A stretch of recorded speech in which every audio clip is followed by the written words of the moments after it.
Welcome to OpenFrame, a podcast by Pixieset, the place for photographers and other creatives to have inspiring, honest, and uplifting conversations.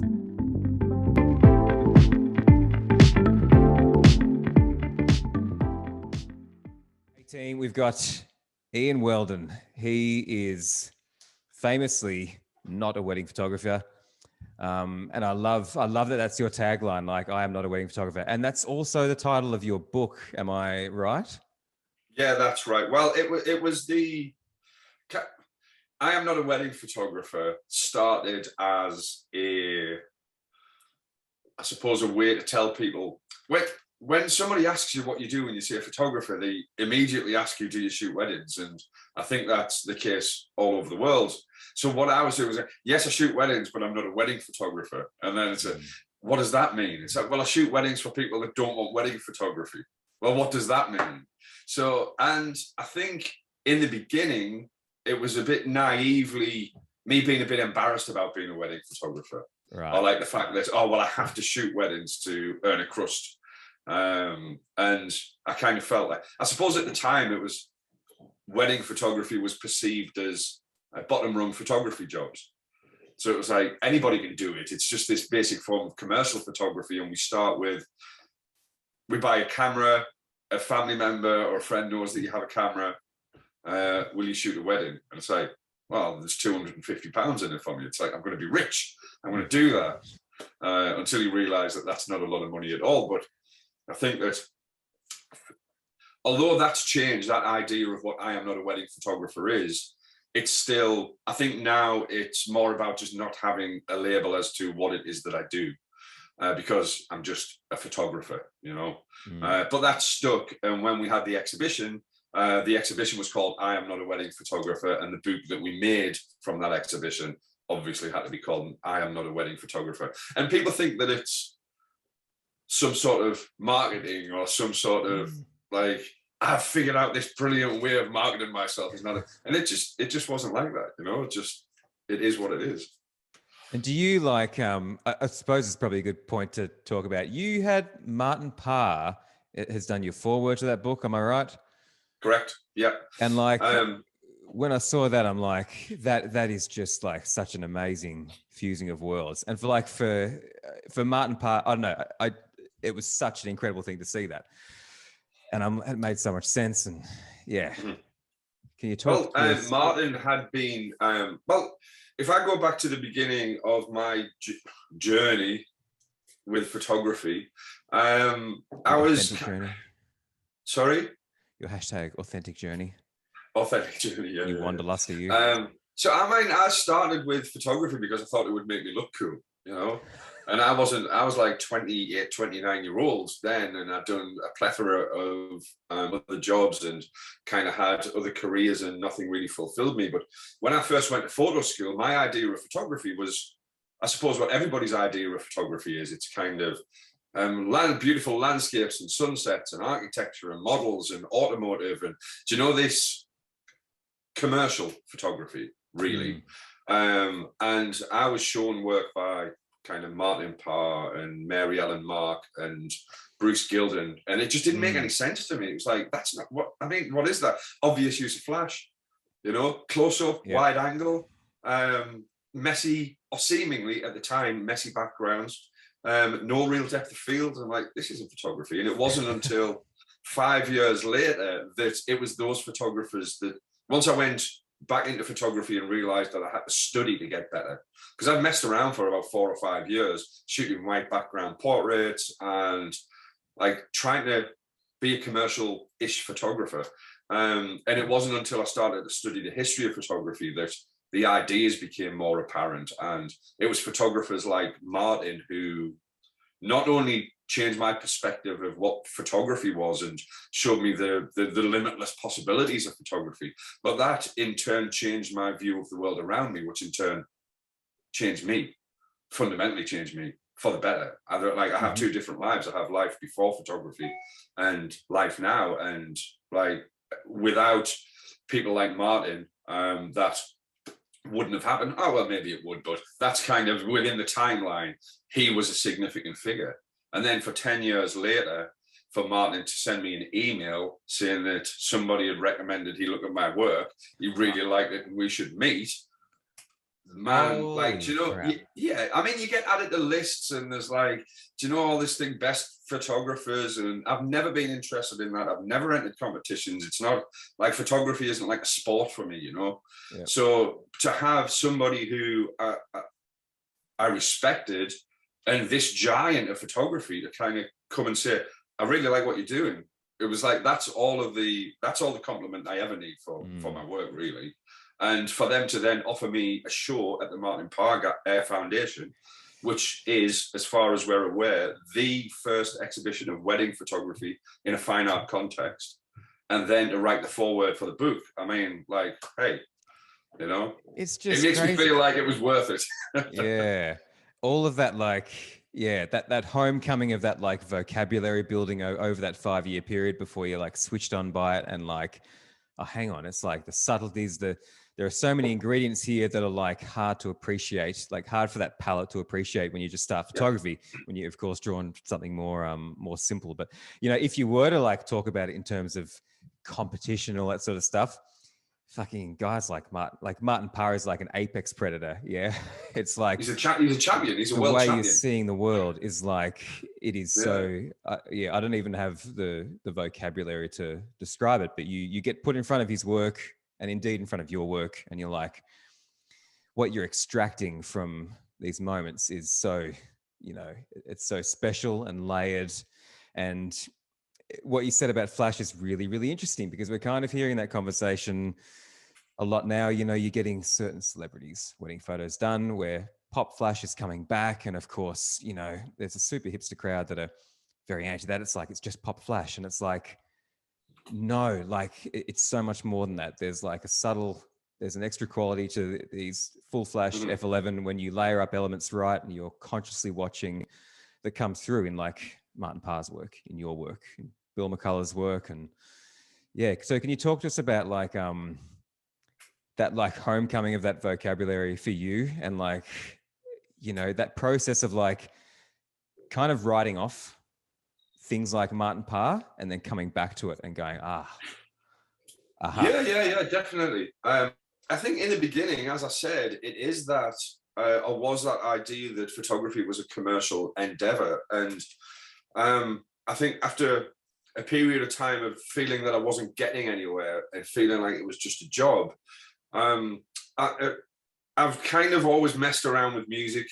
And before I became a serious photographer, I played the guitar a little bit, never really understood much music, but I could sing a little bit. So I was in a couple of bands and things. So, and I've always been interested in the history of music. But once photography really took a hold and I realized that I had to study, I think that understanding how to learn to play a musical instrument informed me about how difficult it is to be a photographer.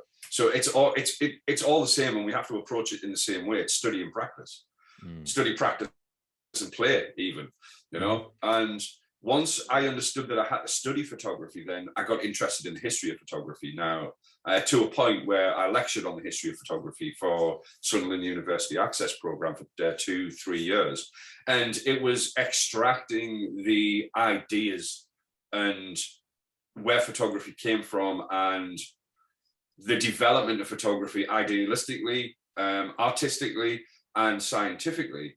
You know, all those things kind of combined to make photography what it is today. And it became more about the process and the idea than it was about the end result, about the photograph. So my photographs are just a consequence of my study and practice. You know, I apply my idea of what photography is through my own study to the subject that I'm shooting. And it gets to a point where there is no subject other than my relationship to the subject. And in that way, then, yeah, I mean, but yeah, people like Martin Parr were instrumental in that. And when you see direct flash, messy background beach pictures that seemingly have no structure, it takes a while for you to understand that. And once it's like jazz, man. I was going to say the exact same anecdote. Yeah, it's like we have, I mean, then you look at photographers, Robert Frank and Winogrand. And like Robert Frank is like a Miles Davis, where Winogrand is John Coltrane's Interstellar Space, you know? It's just, oh, what the fuck is this kind of thing? So I kind of feel like that I'm in that area with it. So there is a structure and an understanding, but we improvise within that structure. And once I started to do that and then go into my process and my selection of photographs, and deciding what it is I liked and what it is that I didn't like, based on my understanding of what photography was, not the industry, the wedding industry or somebody else or a workshop or whatever's trendy at the time, my own understanding through my own selection process, then we start to then build out an idea of what makes a good photograph and what doesn't make a good photograph from our own understanding. And again, not from an industry expectation and what we are told composition is, because composition for me is about balance, you know? So we build out an idea of what is and what isn't a good photograph over time. And the longer that we do it, the more difficult it becomes to make that good photograph. You know, so that it sort of how it came about. But if you're like, there's a lot of stuff I want to like to pull out of that. If you're like, you know, starting out photography, which is like reasonably the first 1 to 5, 6, 7, 8 years, even, like, I feel like my vocabulary is only landing now after 9 or so years, and it encourages a different way of seeing. But it's funny because I'm thinking a lot of the like, I guess, learning models that most photographers, particularly in the wedding industry, interface with, a very hierarchical and top down. There's like a dear leader, there's a mentor. Actually, there we go. Yeah, there's like a dear leader or a mentor. It's a very top down way of education. You know, what, as a kid, being drawn to music and playing music, what was really important in that was seeing how my dad consumed music. He wasn't a player, he wasn't in bands, but we saw that he had a visceral connection to what he was listening to. So it became normalized to us at an early age that music's only worth listening to if you have that physical connection to it. And it makes you get more critical about the things you're choosing to consume and therefore the things you're choosing to make. So pretty quickly, you're 12 years old, you're listening to jazz and prog and you're falling in love with these artists who just were consumed by what they were making. If you don't get to have that experience with someone like Martin Parr, like, how important is it to have that experience from it's almost like Martin Parr was a mentor in a more of a passive but much more important way. Yeah, of course. Seeing the world the way he did. Yeah, of course. But again, it's that kind of, it's about the idea. It's about, it's shooting it in what we see around us in an honest way, or as honest as possible. It's like, that's what it is. But then having the understanding to be able to construct what it is that you see into a legible kind of image, something that can be read and something that holds your interest. But I mean, yeah, man, I think that only comes from having an interest in the thing that you're doing as well. Yes. Because if I didn't really have any interest in photography, then that would never have hit. That would never have been something that I've gone, man, that's a thing, you know? And I mean, Martin, along with kind of many others, you know, people, like, I get asked, not all the time, it's not like every day somebody asks me this question, but often I get asked, like, what would be your advice to somebody starting out in photography? And it's always be interested in photography first, you know, study. Yes. I mean, not in a way to, like, not academically, not to the level of kind of doctorate or something like that, but have an interest in photography first, then apply your understanding of what photography is to the thing that you shoot.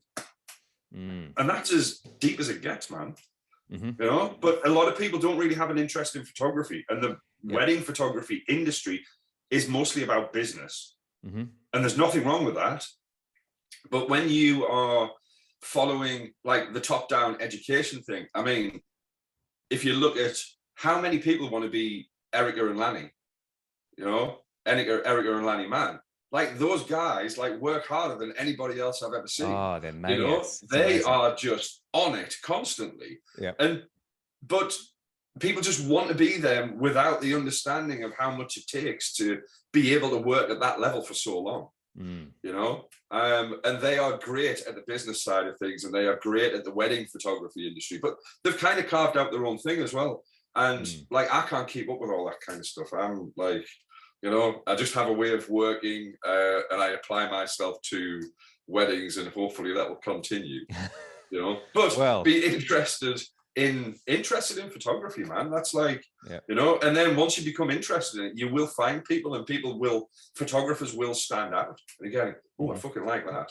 And we all imitate in the beginning. It's how we learn. You know, it's like with music, like we learn to play other songs, and then we go, oh, right, well, I can apply that idea and this idea to the thing that I do, and we can build our own vocabulary, you know. And it's exactly the same with photography.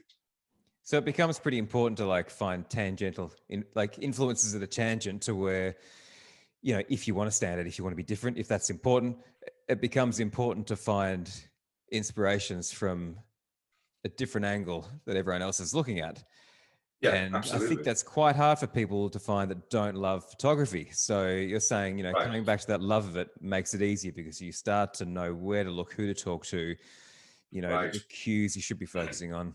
But clearly you love people as well, because you break, one of many rules that you break is, you know, there's all of these conversations, like we chatted about a little bit offline, about not merging things together and niching down. Don't have your paternity and your wedding and your XYZ together.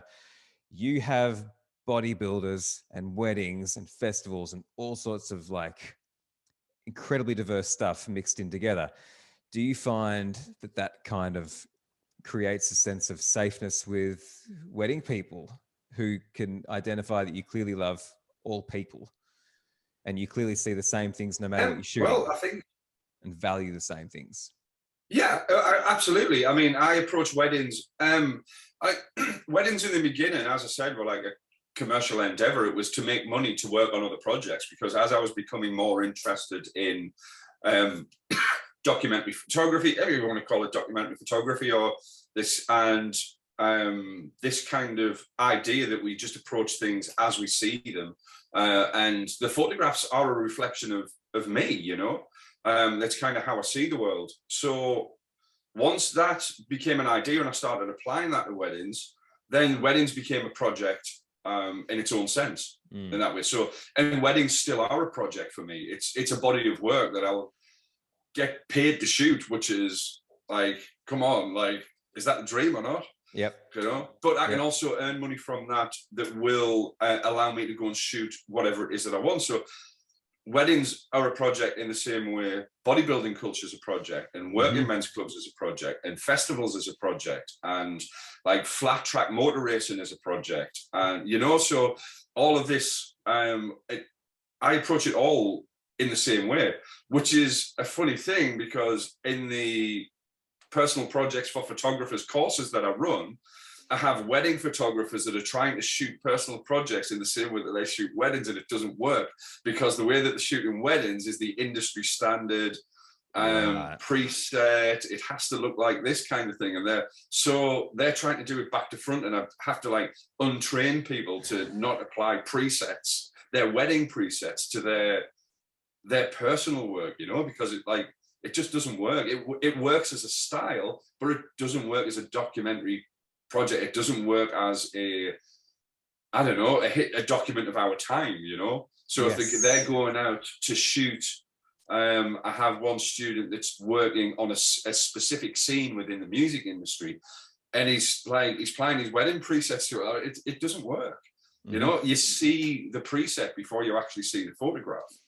And you need to kind of untrain yourself to get out of, you're not shooting for a client and you're not shooting into a style, you're creating historic document. And once we start looking at it like that, we have to have a more honest approach to it. So all of my work looks the same, because it's all one big project, really. You know, it's all the same thing. It's just life. And community and tradition, but I'm doing it in the way that kind of I respond to it, rather than how I'm not even doing it how the client wants. Well, the client wants me to do it because of the way that I do it. They're not coming to me and go, I really like that style or that look. It's more about an understanding of what photography is and kind of my approach to it that they're hiring for. So it's a bit of a different thing. I've got two questions there. The first question is your photography school, like, has it unwittingly ended up acting as like a Trojan horse for like giving people existential crises and then like having to rebrand and that? Because I imagine you come into a situation like that for like, they've had a business for 10 years. They do a thing with Ian Weldon. Suddenly their brains cracked open and they're like, oh my goodness, this is how I need to see the world. I need to like go back to my wedding business and undo all of it. This is the whole point behind it. This is the whole reason that I do it.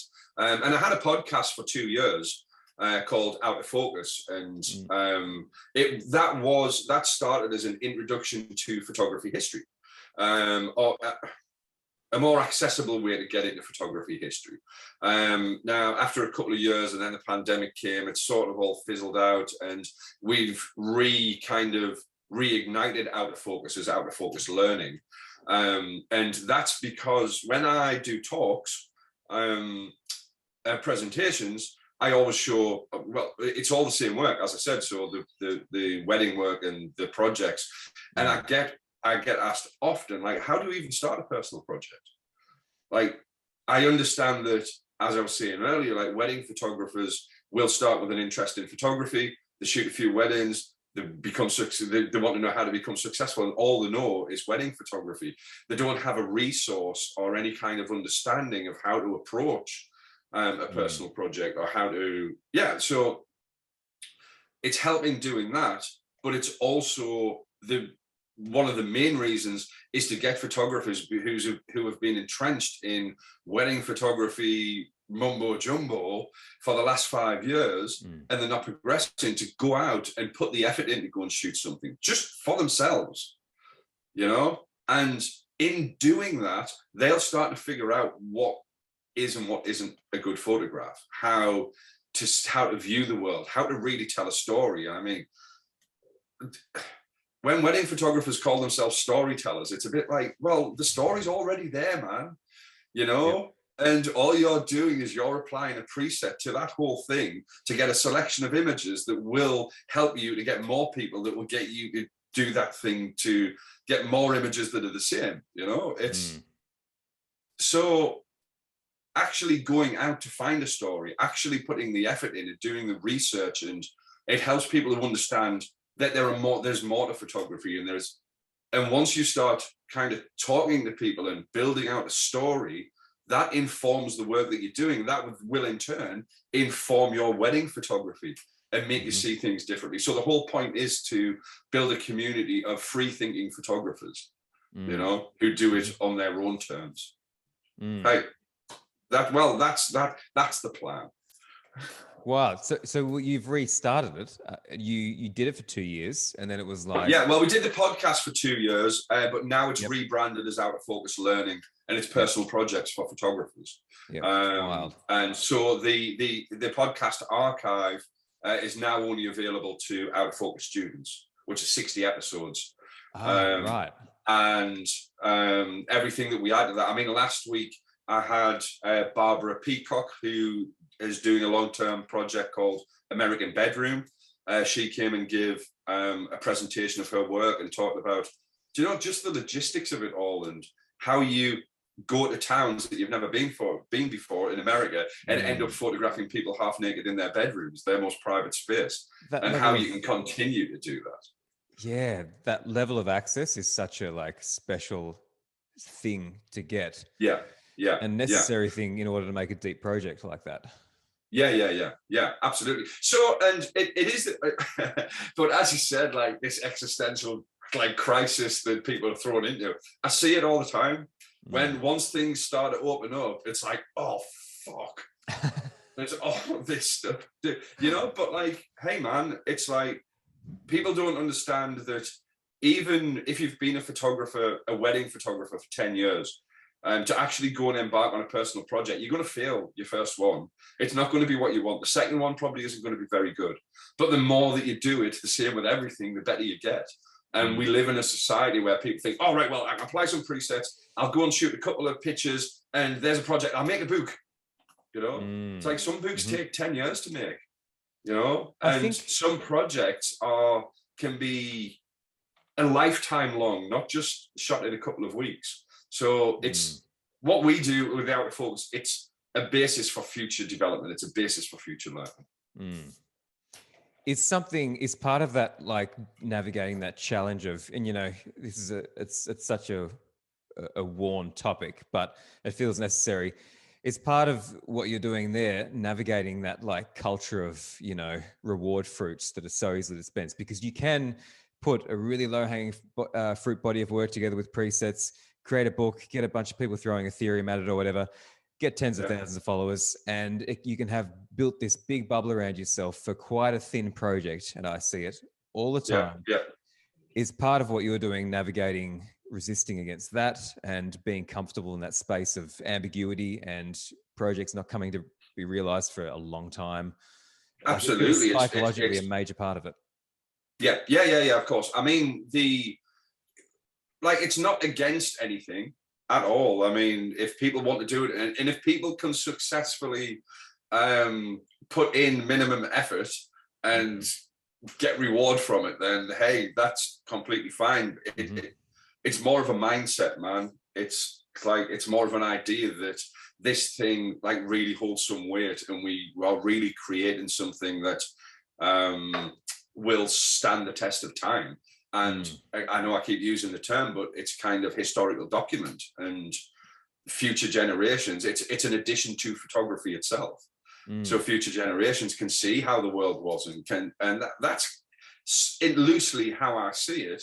But I mean, stuff like that takes time, and we have to be comfortable in things not working out. We have to be comfortable with failure, and we have to, like, again, using the old kind of cliches, but man, it's got nothing to do with the destination. It's what we learn from the process that's the important part. Well, that's the important part for me. So, and that's the only thing I can promote. And it's the thing that has helped me, not just as a photographer, but as a human being.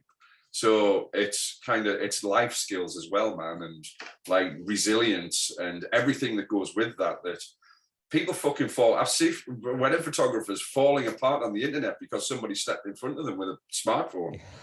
It's like, dude, man, really? If that's the worst you've got to worry about, then yeah.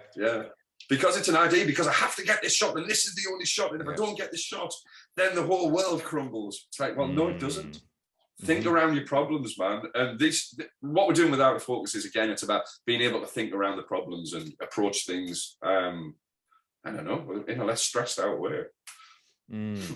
Which is, like, funnily, you know, part of the job description. People go in celebrating, you know, and initially.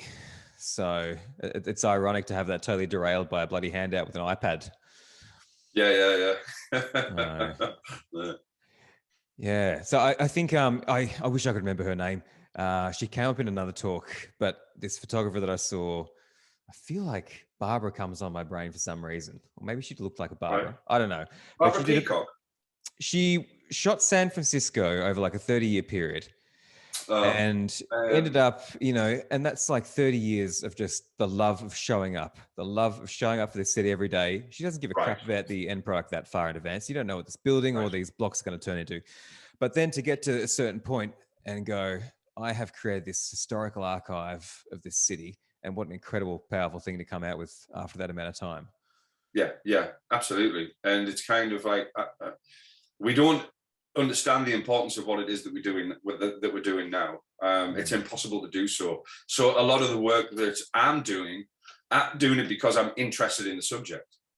Yeah, I'm like working men's clubs. I grew up around working men's clubs. I learned to drink in working men's clubs when I was like 15, 16-year-old, you know, and they're all dying out. And like, I just saw one that's close to me, which is like this monolith that stood in redevelopment. They've pulled down the high rises and the terraced houses, and there's just this working men's club. And it's like, I'm going to just go and see if I can shoot. And I spent a year just going in and out of interest, out of who are these people, these underrepresented aspects of society. Nobody hears about working men's clubs anymore, and like they're dying out. So I don't suppose I felt it was a duty, but I did feel something that kind of, man, I can go and like document some of this before it goes away, and kind of have a document. And I thought that was dead in the water when the first lockdown came.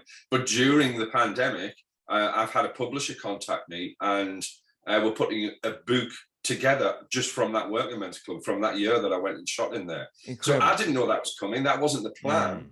The plan was to go and just create this body of work, which started as an idea of all working men's clubs in the north. Well, not all, but a selection, and just came down to one because it was just more interesting. They were really welcoming. They had all sorts of things going on, from like a 1990s rave night, hardcore rave, to a guy singing in the bar, like, and dominoes, and yeah, like all the stuff that working men's clubs do.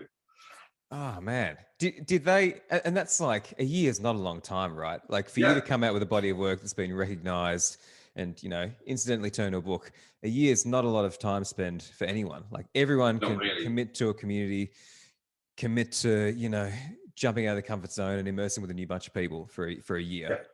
Yeah. Just go and do it. My advice is always just go and do it. If you're interested, go and do it. You've got a camera. That's your way in. That's your foot in the door. Yep. Every time. The places that can get you. We got backstage. This is years ago. We were at a rodeo in the desert here, and a few of us went there. We carried some 4x5s. My mate, and actually, I'll rewind a little bit. And at this rodeo, you had these like 13-year-old Indigenous kids jumping on a bull for the first time. Like, a really fantastic, totally alien scene to all the East Coast cities out here. And my mate goes to me, "Hey Ollie, watch Eric Ronald." If he's out there, he goes, "Watch this." He hoists the 4x5 over his back, just glides past security and goes backstage to where this bull had escaped earlier and caused chaos. And I'm like, shit. So I hoisted my 4x5 over, just walked past the security guard. He's like, "Yep, in you go." Just thought we were there for work. Maybe an OH&S issue, but you don't worry about these things. And small towns, it's a different thing.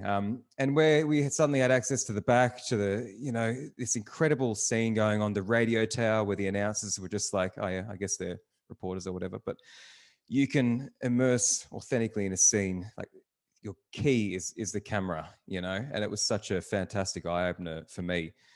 Mm-hmm. Did you, with those men's clubs, did you find, because, they're not getting documented regularly by people like you, did they feel a sense of, I don't want to use the word empowerment, but did they feel that? Did they feel a sense of like, holy crap, we've got this outsider coming in?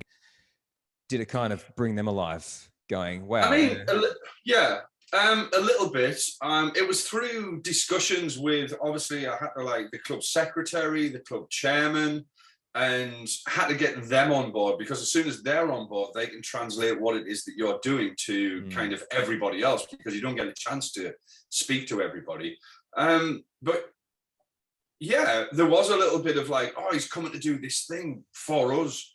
And in my approach to everything, I'm not just doing it for me, I'm doing it for the people in the communities that I shoot for, in the same as weddings. So they're getting something back from that. And whether it's like, I'm going to start shooting some amateur wrestling, but like over the top, not proper wrestling, like WWE wrestling, but amateur in church halls. I'm going to start shooting some of that. So I will give them all of the pictures that, like, final pictures, they get them for their own promotion. And in a situation like that, we have to have a why as to why we're doing it and what's it for. Because if you can't translate that to people, then they're just going, well, what is it that you want to do? Why do you want pictures of us? And it's, again, going back to this historical document and this archive and, the body of work. And a lot of people go, oh, well, I went to try this and they just said no. I went, did you try to explain to them why it is that you're doing it and what it's for and the benefit to them as well? Well, not really. Right? Well, you have to have that to get in, and you have to approach it with an authenticity, that word, but with an honesty about what it is that you're doing, you know. Yep. But the camera is the first foot in the door, without a doubt. And it's so interesting because, like, if people, are confused with how they can go into a personal project or what it is, it's like it's staring right at them every weekend. They're just using them in a way potentially that's more guided by industry, as you've touched on. It's like you have this golden thing right there. Just change a few gears and how you're seeing the world, and it can open up some pretty amazing doors. Indeed, just do it. If you're interested, do it. And you'll get knockbacks and you'll have failures, but eventually things will start to stick. Do you think there's like oh, sorry, go. No, yeah. Do you think there's like a soft, because I think, if you shot weddings for a bunch of years, you got hundreds of thousands of images. Do you think there's like a soft way in as an exercise for people to go into the body of work they've done, looking at, 5 years of time spent shooting celebration, immersed in intimacy, and like going in from a curatorial mindset of looking at it differently and going, if I was to like not look at this archive of images as stuff I'm delivering to a couple, what can I pull out that is historical proof of gathering and community and all of that? And do you think that'd be like a soft exercise? People definitely. I would start with all the images that were dismissed. Amazing. Definitely. And see, the thing is, like, I mean, a lot of wedding photographers are only shooting, right, this one has to be like that, this one has to be like that. So, I mean, I had a 10-year archive of weddings and I got 47 good pictures out of that. I love it. Yep. Yep. So there you go. Like and some of those are a bit iffy, if you ask me. It's I love that. I feel like I've heard the quote somewhere that if you get 10 good images in a year, then it's been a good year. Like a really. Man, if you get one good image a year, it's a good one. Year. Right. I would think so. Like, looking at it, I mean, I always say that if I get one good image per wedding, like one photograph, this is as good as it gets kind of photograph. Yeah. If I get one of those per wedding, I'm happy. But man, like the longer you do it, the harder it is to find that image, because your idea of what is and what isn't a good photograph changes as time goes on. And for want of a better phrase, the standards get higher. Disproportionate to how quickly you can keep up with those standards? Yes. Yes. It can be, it's I mean, but the thing is, if you do it as an exercise, I generally don't do it anymore. I'm working on too much to go back and look. But if you can go back and look, you'll probably find that you'll start picking out images that you wouldn't have even considered. If you have been studying, if you have been interested in photography, if you've only been doing what the industry expects and you've only been doing what the style is, then you'll go back and it'll just look like an old dated style. Yeah. If you've been approaching it as a photographer, then you will find things that you kind of, in the same way you do with music. It's like years ago, I couldn't have listened to Interstellar Space, John Coltrane, but now I fucking love it. It's like, man, check that guy out. Yeah. That's why it must be like both exciting and terrifying in equal measure. And I always think about this in context of music, like knowing that, like, unless you commit to actually listening to an artist and like immersing in polarizing genres, then you're missing all of these layers underneath. And that is exciting and terrifying at the same time, going, man, I could love this genre so much more if I just gave a little bit more of myself to consuming more deeply and then turning it into the stuff that I make. On that note, it's whether you really want to, whether you're interested. Well, it's like, I mean, people don't have to knuckle down and listen, really knuckle down and look at stuff that they're not interested in, and just try and get something. We have to, like, a much softer approach to that. It's just like, I don't know, just find some stuff that you like and get interested in it, and that will inevitably lead on to something else. I think that's a really good probably point to like wrap this whole idea on. It's like, just find out if you even want it, because it's totally okay not to. It's like, it's totally okay not to. If you want to run a business and you can, like, I haven't got the energy, man, to keep up with the changing trends and what the wedding industry expects. I have admiration for people who can do that. You know, that's just not my approach. That's just, I just can't do that. I have to do it. It has to be on my own terms, at my own pace, you know, and that's what keeps me interested.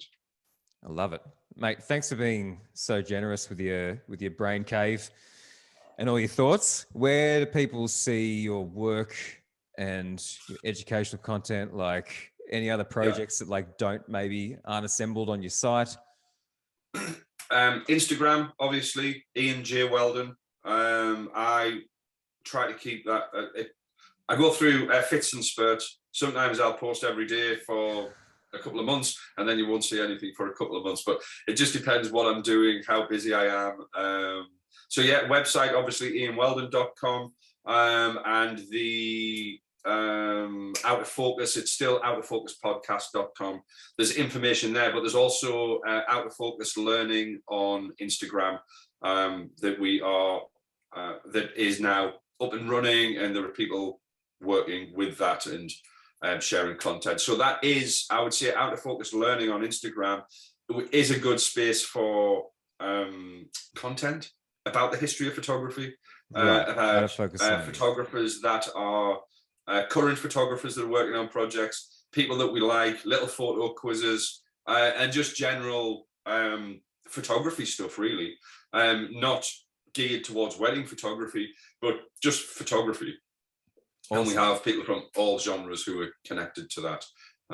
But yeah, it's I think that's a good place to go and find out some stuff and see new photographers and see different kinds of work.